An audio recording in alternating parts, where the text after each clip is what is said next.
총선 공천이 마지막 작업에 들어간 가운데 오늘 국민의힘이 서울 강남병 후보로 고동진 전 삼성전자 사장을 전략 공천했습니다. 또 대구 달서갑에는 박근혜 대통령 측근인 유영아 변호사의 공천이 확정됐습니다. 그리고 또 한 군데 관심이 가는 지역, 이준석이 지역구 출마를 공식화한 화성을인데요. 자, 이곳에는 누가 공천을 받았는지, 이준석과 대결은 어떻게 예상되는지 살펴보는 시간을 갖도록 하겠습니다.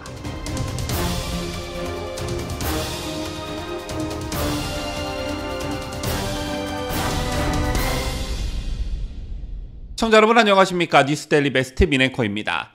총선 공천이 막바지 작업에 들어가는 가운데 관심이 가는 지역임에도 불구하고 발표가 계속해서 미뤄진 지역들이 있었습니다. 그중 한 곳이 바로 대구 달서갑이 아닐까 생각하는데요.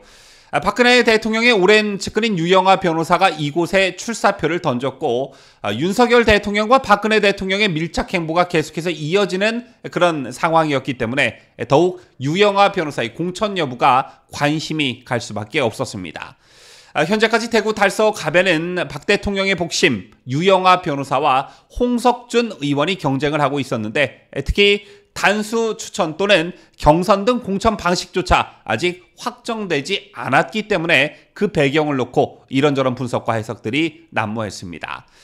특히 홍석준 의원의 경우 박 대통령 배우설을 암시하는 발언을 하기도 했었는데, 홍 의원은 한 언론과 인터뷰에서 공간이 핵심 관계자에게 문의한 결과 박 전 대통령의 요구를 정리하는데 시간이 걸린다는 답변을 들었다. 제가 컷오프 대상도 아니라서 지체될 이유가 없다고 한다라고 공개 발언하기도 했습니다. 사실 여부를 떠나 굉장히 예민한 사안을 공개적으로 발설한 것인데요. 유영아 변호사의 경우 17, 18, 19대 총선에서 경기 군포에, 또 20대 총선에서는 서울 송파구에 출마하였으나 패배하거나 출마가 좌절됐기 때문에 신인 가산점을 받지 못하는 상황이었습니다. 국민의힘 공관위는 이번 총선 공천에서 복수의 신청자 중 1인의 경쟁력이 월등한 경우를 제외하고는 원칙적으로 경선에 붙인다는 원칙을 고수하고 있었는데요. 자, 그럼에도 공관위가 대구 달서갑 지역에 대해 경선을 확정짓지 않은 것은 이 경우 박 전 대통령의 뜻에 반해 유 변호사가 탈락할 가능성이 있다는 당의 판단 때문이라는 주장이 제기되기도 했습니다. 따라서 잡음을 최소화하기 위해선 홍석준 의원과 유영아 변호사를 경선에 붙여야 한다라는 말이 나오기도 했었는데, 결국 홍석준 의원이 공천 배제, 즉 컷오프 됐고 유 변호사의 공천이 확정됐습니다. 물론 홍석준 의원의 반발이 예상되는 부분이지만 정당의 공천이라는 게 무자르듯 획일적일 수는 없다라는 것이 이런 데서 드러나는 게 아닌가 싶은데요. 당연히 당에선 홍석준 의원을 두고 나름의 근거를 가지고 컷오프 시켰겠지만 반대의 경우를 한번 우리가 생각해 볼 필요가 있다라는 말씀을 드리고 싶은 겁니다. 이게 무슨 말이냐 하면, 만약 유영아 변호사를 공천에서 탈락시키고 홍석준 의원에게 공천이 갔을 경우 그 후에 대구 민심이나 보수파의 민심이 어떤 반응을 보였겠느냐 이겁니다. 말할 것도 없이 윤석열 대통령이나 한동훈 위원장이 잠시 위기를 모면하기 위해 박근혜 대통령을 이용했다. 겉으로만 위하는 척, 예우해주는 척하면서 실제로는 그러지 않았다라는 여론이 생기지 않았겠습니까?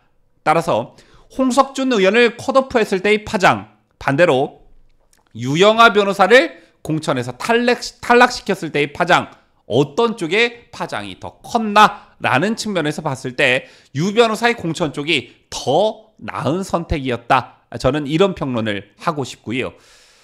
그리고 또 한 가지, 박 대통령 탄핵과 관련해 우리가 말하는 탄핵 찬성파, 탄핵 반대파 이런 개념으로 봤을 때 처음부터 박 대통령 탄핵의 부당함을 알렸던 도태우 변호사의 공천, 그리고 연이은 유영아 변호사의 공천 소식이 시사하는 바가 크다고 봅니다. 탄핵에 반대했던 사람이나 세력이 국민의힘 계열에서 공천은커녕 명함도 못 내밀던 시절이 있었는데, 이젠 당당히 공천을 신청하고 공천을 받는 이런 시절이 올 줄은 정말 몰랐습니다. 자, 이걸 기성 언론에서는 국민의힘이 스펙트럼을 넓게 가져가려 한다, 이런 평을 하던데, 자, 이런 정치공학적인 얘기를 떠나 유영하 변호사도 그렇고 도태우 변호사도 그렇고 보수 정당인 국민의힘에서 공천을 받을 자격이 충분하다, 저는 이렇게 생각합니다. 그리고 오늘 또 관심이 가는 공천 소식이 한 가지가 더 있었는데요. 바로 인재 영입 케이스인 고동진 전 삼성전자 사장의 전략 공천 소식입니다.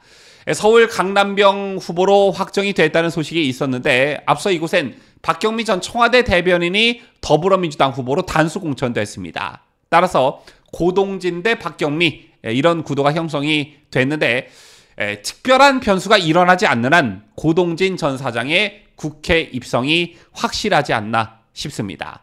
그리고 마지막, 개혁신당의 이준석이 출마를 선언한 화성을에 대한 국민의힘의 공천이 확정됐습니다. 좀 여러분들께 생소한 이름이 아닐까 생각하는데요. 국민의힘 소속으로 개혁신당 이준석과 대적할 후보로 한정민 전 삼성전자 반도체 부문 메모리 사업부 연구원이 전략 공천됐습니다.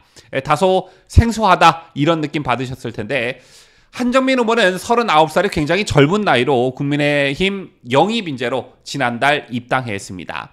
이준석은 그간 줄곧 자신이 출마를 선언한 화성을에 한동훈 위원장이 나와야 한다, 이준석 본인과 맞붙어야 한다라는 누가 봐도 어처구니 없는 말들을 짓거려 왔습니다. 자꾸만 한동훈 위원장을 언급하면서 이준석 자신과 한동훈 위원장을 동급으로 인식시키려는 잔머리로 보여지는데, 파리 새끼 한 마리 잡으려고 호랑이를 투입할 수는 없는 노릇이겠죠. 어쨌든 개혁신당 이준석이 출사표를 던진 경기 화성을 지역구에 국민의힘이 한정민 삼성전자 연구원을 전략 공천하면서 한정민, 공영훈, 이준석 후보 간의 3파전 구도가 완성됐습니다. 참고로 공영훈 후보는 더불어민주당 총선 영입 인재로 전 현대자동차 사장 출신입니다.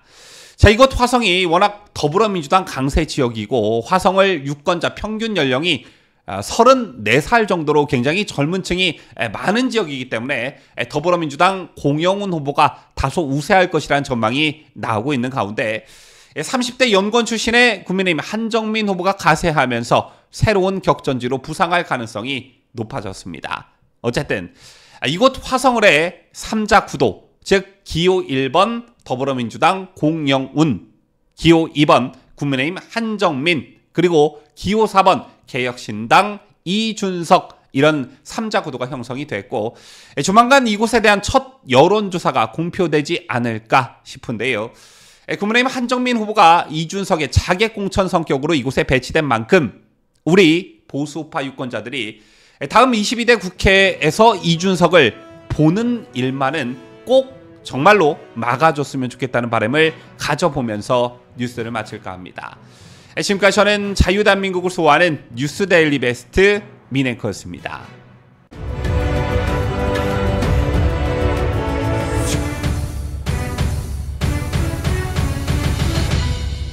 함께해요. 뉴스데일리 베스트.